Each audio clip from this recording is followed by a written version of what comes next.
What's up, everybody? Welcome back to Twisted Life of TV. I am Poetry. You are here for another recap and review of Raising Kanan. This is season 3, episode 3, Back in Business. Now, last episode was truly a flip mode. Because if you see how we started off episode 3, the game has changed all over again. Things have now flipped around. It looked like everybody is back on the starting ground of trying to get up again. And people who we think are out of the game are really still in it. Feelings have changed. New players have been introduced. It has been flipped on its head. In addition, one of the things that I thought as well was that the way that the show looks is different. We're starting to see a lot more outdoor environment than we had in previous seasons. It's giving me more of the original Power feel because we get to not just see the family, we get to see interactions with the connects or with the supporting actors like Omar Epps and Foyle. We're seeing a lot going on with Famous, which I truly don't give a doggone about.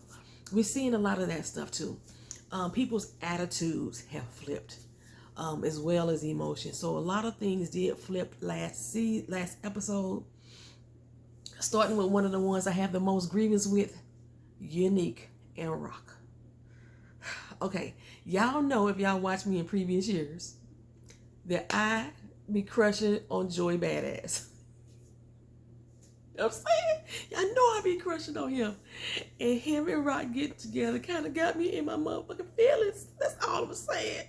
That's all I was saying. They would be a damn good power couple if they were to handle the streets together. However, it don't seem like that's going to happen. Just in case you did not know, Raising Kanan has already been renewed for season 4. So we will be back again next year as well. There are still some, I'm still looking forward to my boy coming onto the scene as one of the cast members. Wendell Pierce, y'all know he's supposed to be still coming on to the show this particular season. So I'm still very much looking forward to seeing him and see how he's going to actually play into the storyline. I'm wondering now if he's going to be their daddy and they're just going to have some flashbacks. We're going to get to that in a second. All right. So again, thank you for watching. Thank you for being here. If you have not already liked the video, go ahead and like it so I could be up in YouTube's algorithms. You know, this is a channel that we like to talk about what's going on the show. Comment down in the comment section. Share me with all your friends and family and all that other good jazz. And let's get into this video. This is not going to be in order. I'm not taking notes. I decided I'm not taking notes at all. Fix the camera. I'm not taking notes at all this season. I'm just going to go off the top of my head. So it's not going to be in order. But I figure it's going to be like a little bit more authentic that way. Y'all know I don't edit. So we'll see. So starting off, Ronnie. I told y'all already that I was going to be in love with this character. I like the grit and grime of a character. I like that they have developed a character so devious that I love to hate him. He's going to do some shit that I already know is going to piss me off. But I am here for Ronnie and the chaos that he is about to bring, child. He seems like this little nerdy looking dude, but Ronnie used to run these streets. I told y'all last episode I was disappointed at the fact that nobody knew who the heck Ronnie was. At the end of this episode, Kanan recognized him. How did Kanan know who Ronnie was? Kanan was like 8, 9 years old when Ronnie went to jail. But nobody else in these streets seemed to know who Ronnie is. That didn't make sense to me, and it still don't. But okay, we're going to go forward and move on. We see Ronnie. It's the night of the club. When they went into the club and the dude said something about his nicely pressed starch jeans, it's that same doggone night, right? And I told y'all that Ronnie was going to come out there and slit that dude's throat with them jeans. I told y'all that, but that ain't what happened. Ronnie walked up on him like, hey, dog, what's up? You know what I'm saying? You know, actually, he didn't even walk up and say bunch. He walked up on him. I think he said, excuse me. And the guy turned around like, who are you? I'm supposed to know you? This the bouncer. Now, when you talk nickel slick to somebody in the club, you need to remember who the fuck they are. He don't even remember who Ronnie is because he talks so nickel slick to all these different people all the time. All he did was call him a convict and wouldn't let him in the club. But still, that hurt Ronnie's feelings, right? It hurt Ronnie's feelings. And Ronnie came back to talk to him about that. He wanted to know how you feel about these Lee jeans now, huh? How you feel about these Lee jeans? Dude looked at him up and down, and Ronnie took that right hook, jabbed him in the throat, knocked this windpipe out of him. He fell down in the car, inside the door, like just like, it looked like a flailing roach on the door jamb, right? Ronnie took the door, shaka black, ooh, what you say about my jeans now? He killed that dude. If he didn't kill him, the dude gonna wish he was dead. With that car door, just fucking them up. Have you ever slammed your fingers in a car door? You know the pain that it hurts, all the blackness that you get all up in your nails because your thumbs, your blood clot all up. Just imagine your whole body going through that. Ronnie didn't even break a sweat. He wasn't even breathing hard. Just a little bit more. A little bit more force, but his facial expression didn't change. So this actor who is playing Ronnie is doing it so well. There was only one time in the entire episode that his facial expression changed.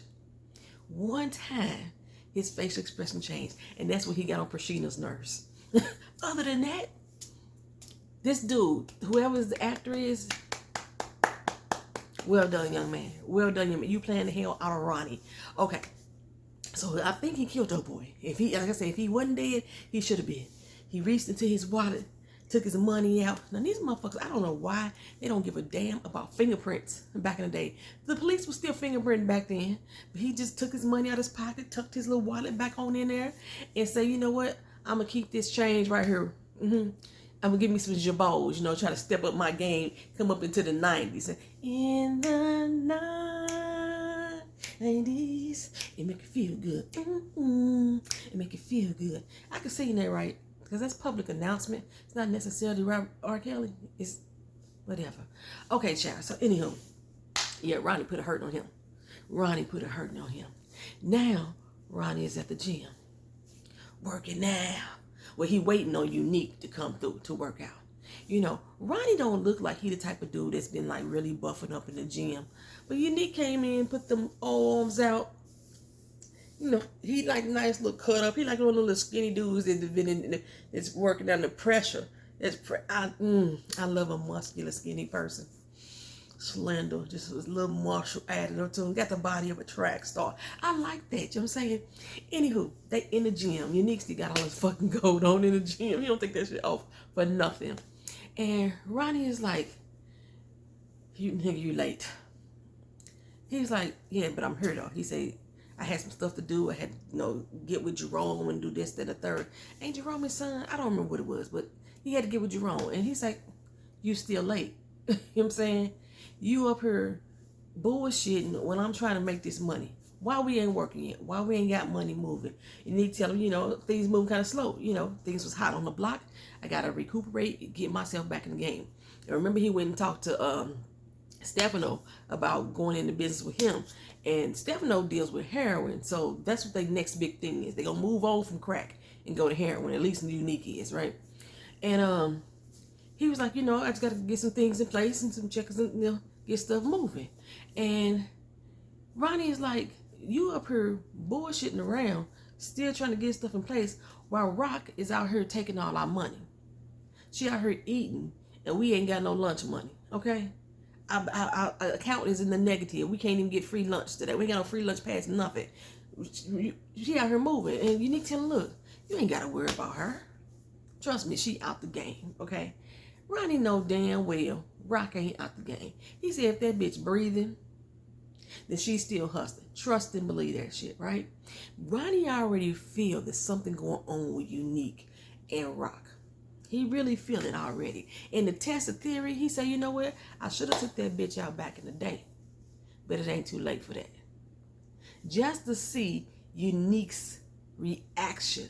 Unique remained a little stone cold, but you could tell he pushed that last weight up just a little bit harder than he did the rest of them, right? Ronnie didn't even spot him to get the doggone bar out of his hands and everything, right? So yeah, Ronnie peeping game. He peeping game. Ronnie is watching everybody. And that's like almost like the theme of this whole particular episode. People are being watched, especially the FBI. The FBI got these new crew, this new agents. I want to say Agent Preston is one of them. And they all out here. They done moved into the station. They done overflowed everything. They still got the IAD case going on only because Twin want to like clear Burke's name, so to speak. She ain't really trying to clear Burke's name. She trying to figure out who the hell killed Burke, and she know that it was Howard. So FBI, all this stuff is going on. There's so much going on up in the precinct. Omar Epps is in there shook. He shook. He in there rocking and biting his nails and everything. He went there and talked to the doggone chick captain, and the captain like, look, these mugs getting on my doggone nerves. You know what I'm saying? They moving this way and that way. They ain't telling us nothing unless they need our help. They got Burt case flipped up. IAD got Burt case flipped upside down because, you know, Twin won't let it go. And that's when Epps was like, come on, she won't let it go. What is going on with her? Well, what he's trying to do this particular episode is try to like smooth shit out for everybody. We saw him go talk to Rock and tell Rock, look her, the FBI is her. The FBI is present. They rounding up all the doggone Italians. They connecting all the dead dope boys in your spot with the Italians. You got dead Italians showing up in your doggone apartment. They busting in your crib. All this stuff is starting to connect. They probably already watching you, Rock. And Rock is like, I'm good. Ain't nobody watching me. I'm straight. Then he said, look, I even rolled past Kanan the other day. Saw him out there sitting with a new little crew of dudes. I don't know who the fuck they are. You know, keep your eye on him. Rock is like, look, Kanan ain't finna do nothing stupid. He's straight. You know, she is showing him that she still got control of everything. She said, besides, I'm out the game anyway. And he telling her the same thing I said. You ain't out the game until they let you out. Hell, the cops ain't gonna leave and let you out of the game. Like I said, they probably already watching you, Rock. Okay. So Rock goes with this information to find out what's up with Kanan. She go over to Fame crib. Kanan had just bounced out. He already got a meeting set up with Shimrod, which is Fame's weed supply, and he finna get all these routes and these connections. Because remember I kept saying, who the fuck Kanan got connections with? He don't know nobody. Well, he's gonna take Shimrod's connection, and then he's gonna use Paul's messenger boys and distribute. Basically, he becoming a middleman. Okay, he's becoming a primo, so to speak. And he got the boys out on the street, and he got his connect. He's becoming a primo. He just made himself a primo. He going to talk to Shimrad about the business getting stuff set up. Fame is just a dud. He don't want to get up off the couch. He don't want to do nothing. He ain't got no job. He ain't in school. He ain't got no money. None of that. So he there, and Rock confronts him. I'm like, what the fuck is Kanan doing? You know, Fame just lies his way out of the situation. I don't know why she couldn't tell that boy wasn't lying.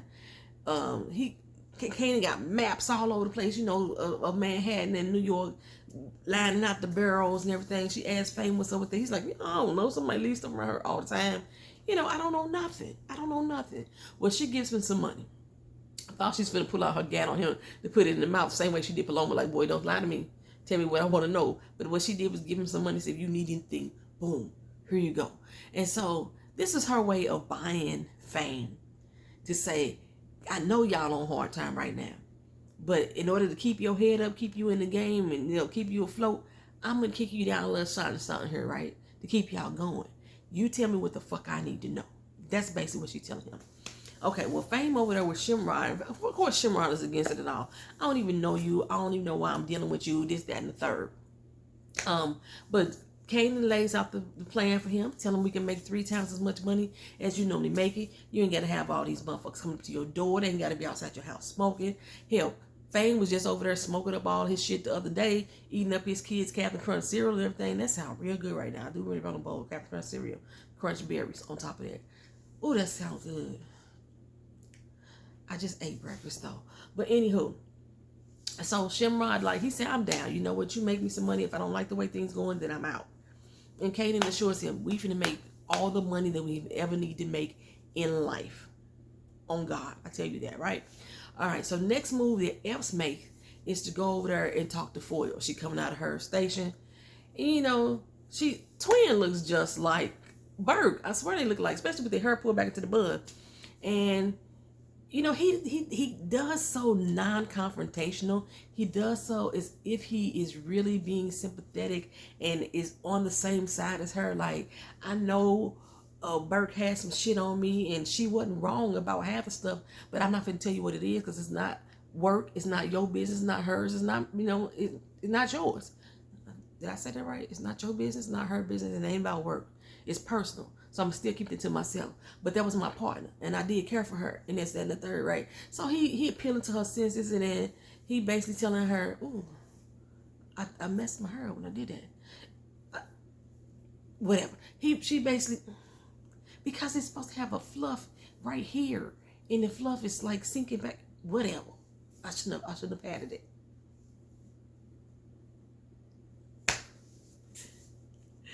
He basically assures her, we on the same team, okay? And the only way to let her rest in peace is to let this IAD case go, okay? We already know that she was struggling. We already know she wasn't even sure if she's supposed to be doing this job herself, you know, because she kind of feel like she was just following her father's footsteps. If this was the right path for her, she was dealing with that. And so Adina, which is Fole's name, Twin, she kind of took that to heart. I'm not sure if she totally given up, but she did tell him. She told me if anything happened to her, it's not going to be as it seemed. He said, "What? You think she didn't kill herself?" You know, that's not the route she was going. She wanted to say, she told me if anything happened to her, she said that you did it.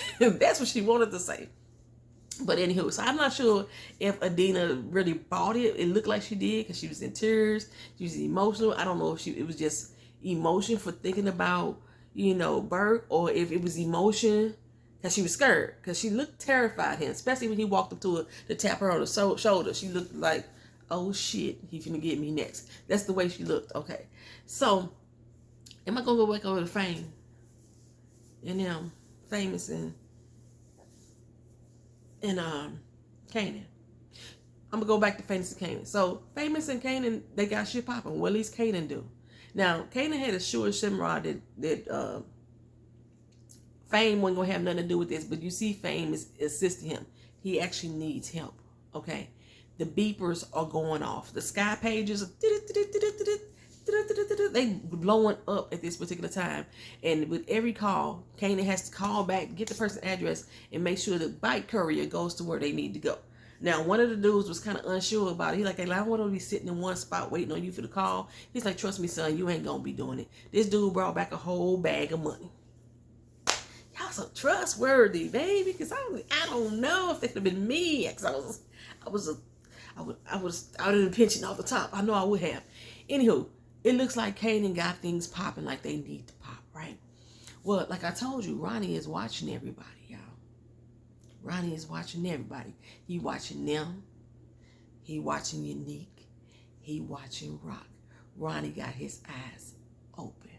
Okay, so one of the things I said that I was disturbed about was this Rock and Unique hookup, and it seems that it is authentic, at least on Unique side.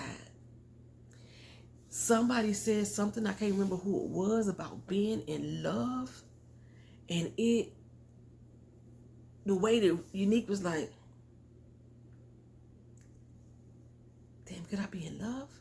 Could I be falling in love with you, baby? Is Unique in love with Rock? They've been hitting it and quitting it for like 3 weeks now. It's actually still been two because this is the day after the club. Then hitting it in Spanish. You ain't in love with her after 2 weeks. Is she throwing it down on you like that? I know she was up on the riding. I don't know what is with power in the fast rabbit fucking. She just this girl. You ain't gotta throw your back into it like that. You about to throw your back out. But okay. They got into it and they all hugged up and they kissing and smooching, laying on each other's sides, smoking cigarettes and stuff like that. They all doing it up like that. And Rock is still like nervous because she really think now that the popos is watching her. After she left out of Fame in them house, she saw a van sit down the street and she like, is that the FBI? I ain't sure. Is that them? Is that them? Is that them? So when Unique come up, she looking outside like, okay, who out her? Who out her? Who out her? Little did she know, Ronnie was sitting out there, baby. Ronnie be watching.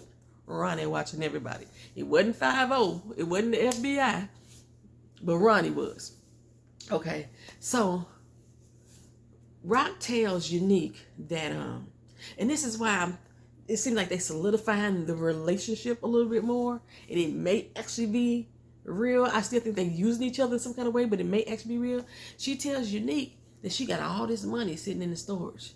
She still got to clean it. She still got to wash it. And they just talking about, they deeds as if, they really care and share with one another. You know what I'm saying? Because Unique in turn tell her that he went and made a deal with the Italians. You know what I'm saying? He gonna start moving heroin for the Italians. And she tell him to watch out for himself. He's like, oh, my boo her. She was like, I just don't like no mess around me. And since you around me now, then, I don't want your mess to be following me. He's like, oh my goodness, I'm around you, you around me, boo, we around each other. Ain't that a bitch, right? And that's what Ronnie's saying. Ain't this a bitch?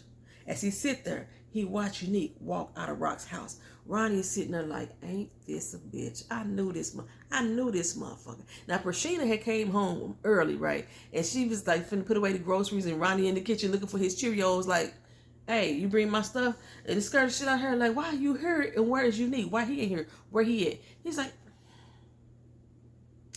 silence. He didn't say a word. So she said, wasn't you just at the gym with him? He said, I was at the gym with him, and now I'm not with him.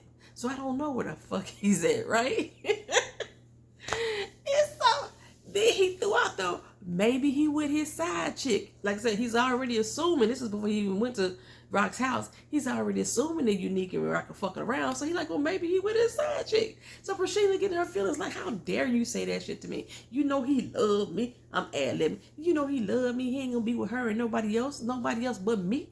Okay? And so she stormed off mad, didn't even put the doggone groceries away, the milk probably let go bad, whatever. And that was the first time we seen him smile. He like, got him. He was in he had a feel-good moment right there. He went there and got his Cheerios, you know what I'm saying? He finna eat his food. He even put the groceries away either. Okay. So, yeah, so at the end, we see, like that, we see when Unique come out of her house, Ronnie is sitting there watching. He is now confirmed that he is fucking with Rock. He leaving out her house. She out in the suburbs in the middle of the night. And how he found her house, I don't know. My nose itch. I don't know how he found her house, but he did. He didn't follow Unique there because Unique was already gone. Okay, so we don't know. Earlier in the day, Unique had went to talk to the connection that Sal had hooked up with him. I want to say these are some Vietnamese boys. They might be Koreans. One of the two, right? I want to say Vietnamese because the Vietnamese people that I know, they some straight thugs.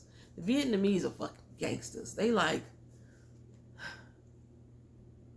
I consider the Vietnamese the black people of the Asians, the Filipinos or the Spanish, the Latinos or the Asians. That's how I see it. I don't know. I know that's probably wrong, but still, that's how I see them. And they shocked that Unique is there because they only used to dealing with Italians, but they decided they're gonna go ahead and they're gonna do this thing with him. Only thing is, he got to work with his wife's cousin, who is Chinese. He don't even like the fucking Chinese. So Unique got to sell his dope out of Chinese spot. Unique first tell him, no, I ain't finna do that shit. I'm going to pick my own spot. He said, no, if you're going to deal with me, you're going to deal with who the fuck I put you with. You're going to go make some money with this fucking Chinese dude because my wife is getting on my back about that shit. And I'm proud of her and I got done mouth. Okay, so Unique go over to the little Chinese spot. They setting up what the person is going to order off the menu to let them know that they finna buy heroin from him. Of course, the Chinese dude wife don't want to deal with him because he's a black man. Sal only deal with Italians, or Sal told us he was going to deal with us Italians or what have you. But anywho, business finna get started. Things finna get popping. Unique is now in the heroin business. We didn't see Ronnie sitting outside of that. We didn't see the FBI sitting outside of that. But we did see the FBI sitting out there following Rock. Rock was in there getting her hair done. I don't know why I thought Rock went to a black shop, but she went to a Dominican spot. And her hairdresser, Valentina, was in there discussing the fact that her landlord is a slumlord. He raising his rent and he needs somebody to buy the building. He been trying to sell it for a year. And Rock had just mentioned to Unique how she need to clean some money. This is a good opportunity for her to clean some money by her to buy in on this business. Now again,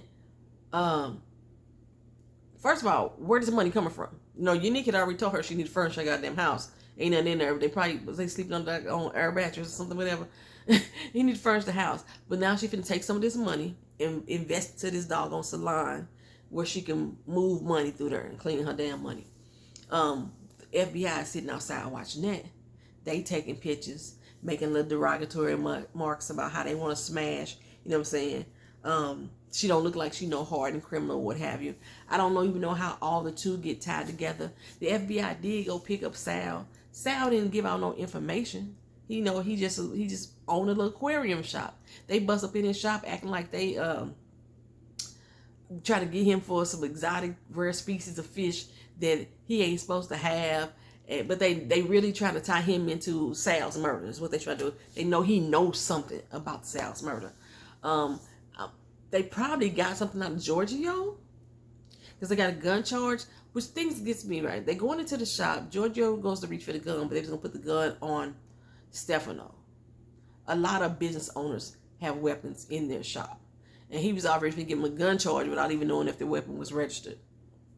But anyway, if anybody told anything, it had to be Giorgio to connect them, to connect the dots of how they got. They probably already connected Rock with him anyway, because again, a bunch of dead Italians in their house and tried to kill her. Okay, so they probably already started connecting the dots there too. But yeah, now they're watching Rock. They taking pictures, snap. Okay. Jukebox still got her audition. Her and Lou are doing this song.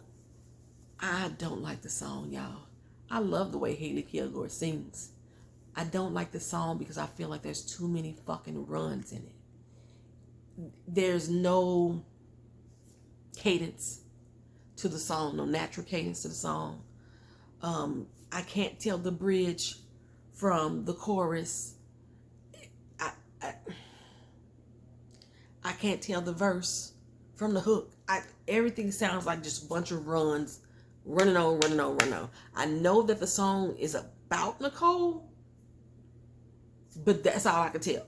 That's all I can tell you, right? Well, she got her audition coming up, and Lou got the track for her. It's going to be mastered down. Nobody can fuck this up for her. Nobody but him. That's all who can fuck it up for her. So Rock comes over to congratulate her about her audition. She gets her a little necklace with the J inside of it, a little heart. The J almost looks a little bit like a treble clef, so it's probably kind of a play on it. You know, the little song note. And, she feels really special that, her daddy is sharing all these details to her about her. Her daddy is sharing all this information. Marvin seems to be in this care mode. That's what's flipped about him. When he was interested in the counselor in the meetings, the anger management meetings, it opened up himself to be more vulnerable, be more caring, be more understanding, to listen more, to pay attention more. And I think that's one of the reasons why he's doing so much for Rock, because he's trying to be there for everybody. He's babysitting the fuck out of Lou, okay?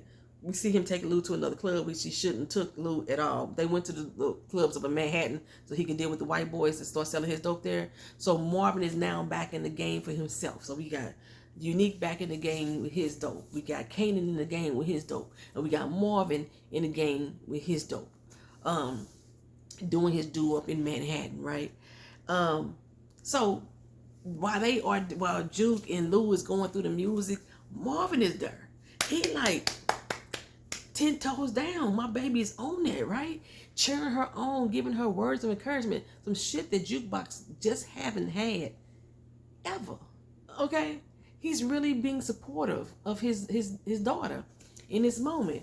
Like I said, well, they go out to this, him and Lou go out to this doggone club in Manhattan, and he gets this emergency phone call. And I'm like, who the fuck could be calling him? I was confused. He was confused. Who the fuck is calling me 911? I knew nothing had happened with Juke. I just felt it in my spirit. It didn't have nothing to do with Juke. But I couldn't figure out why the fuck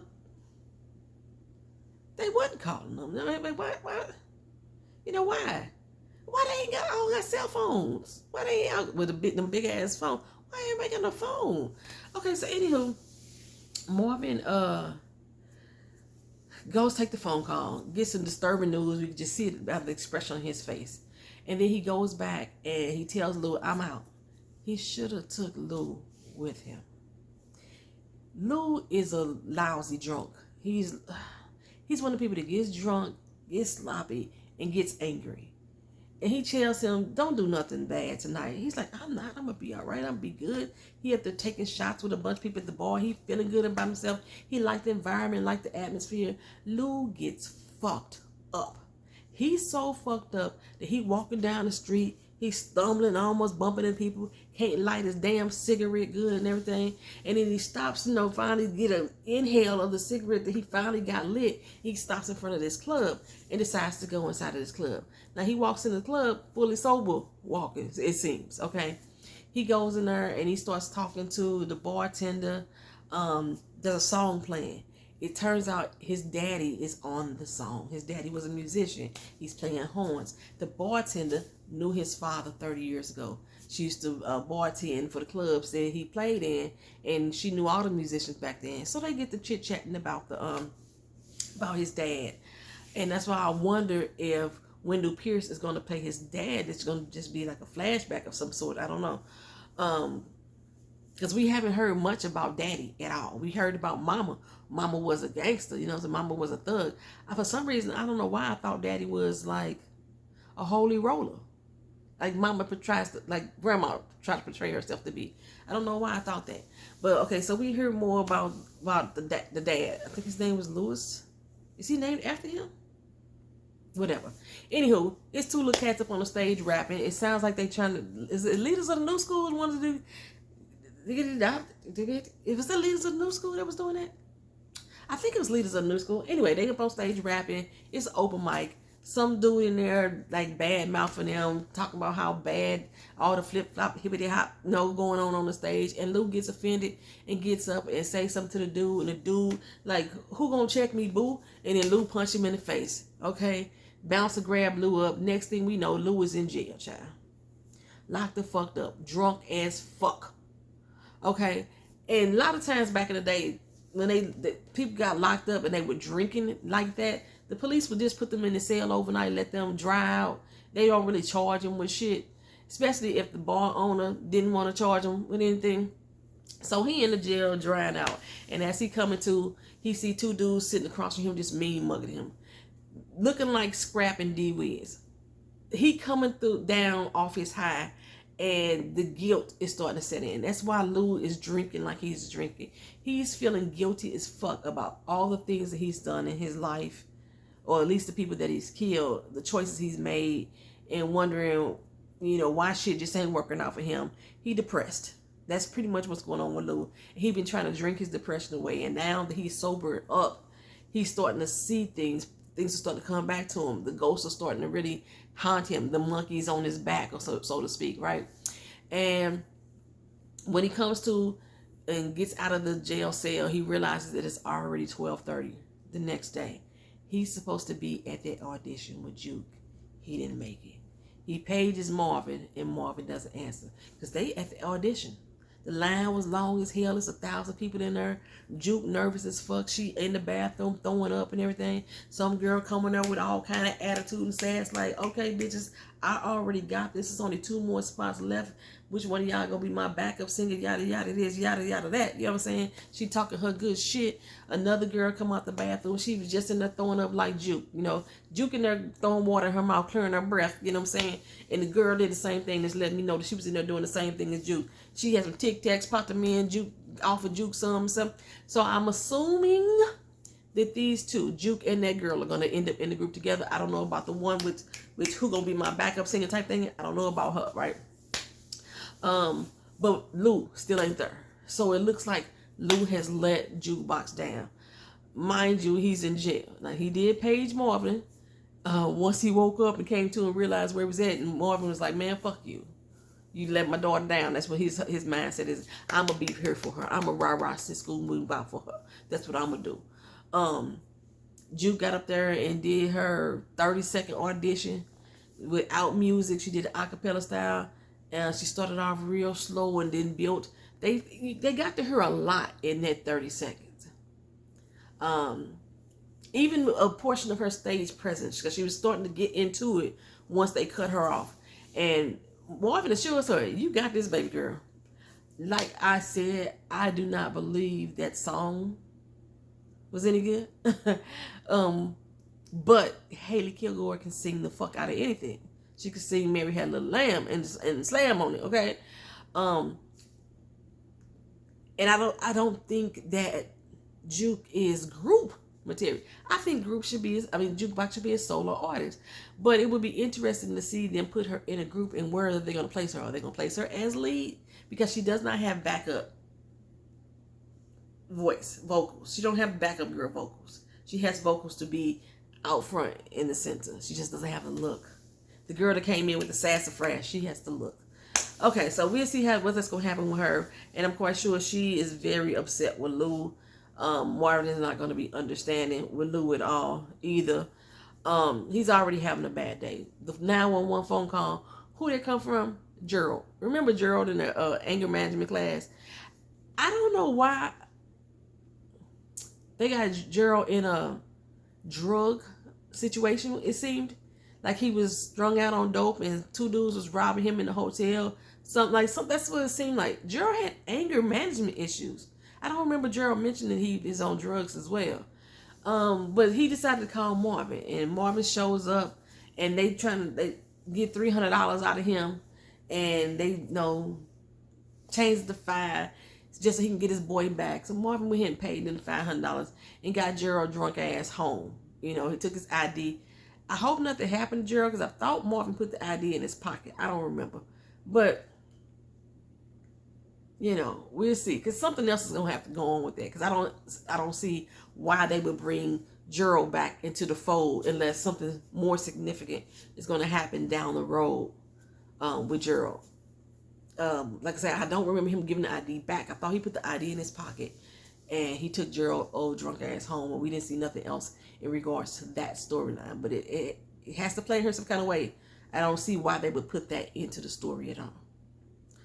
Okay, so I did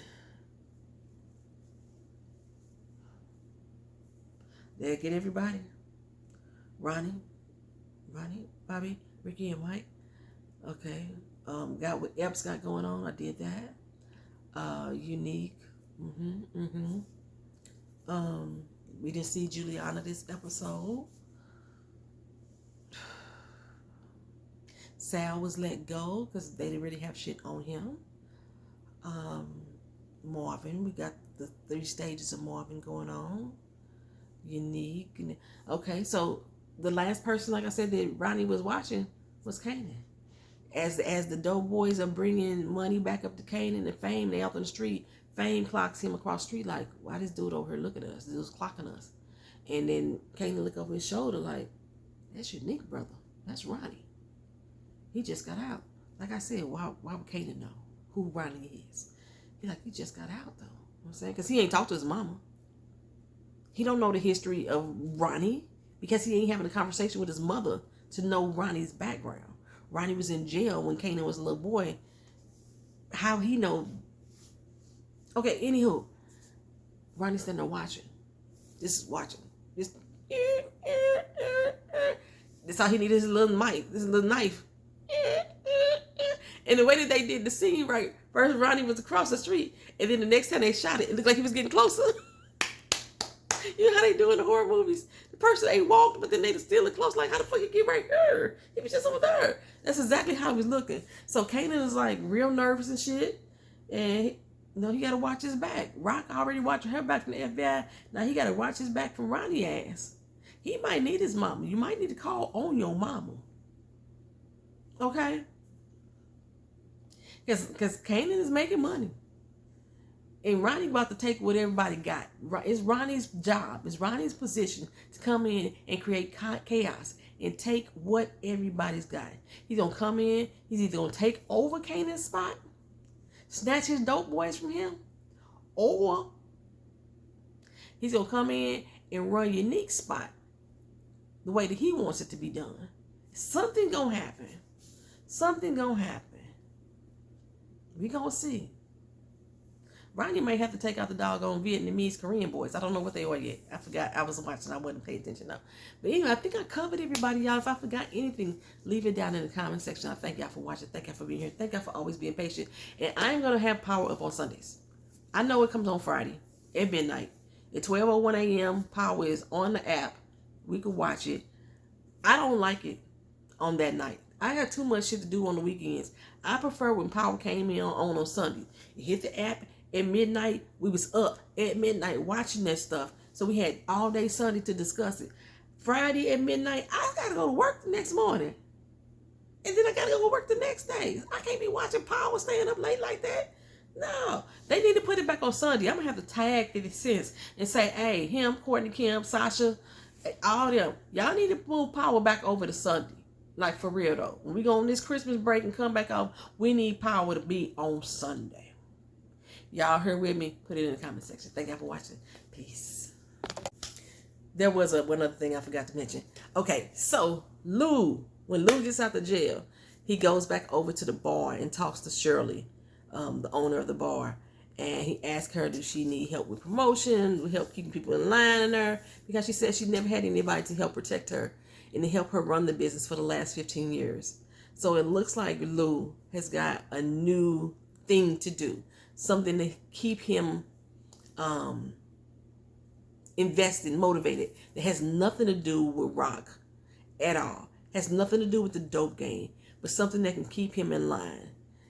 He can look for new artists to come through the open mic, and they're going to make this club one of the clubs that new people can come through and get their start, get their foot wet, get off the ground. They're going to be known for that, okay? So that's what's going on with Lou. I think I got everybody now.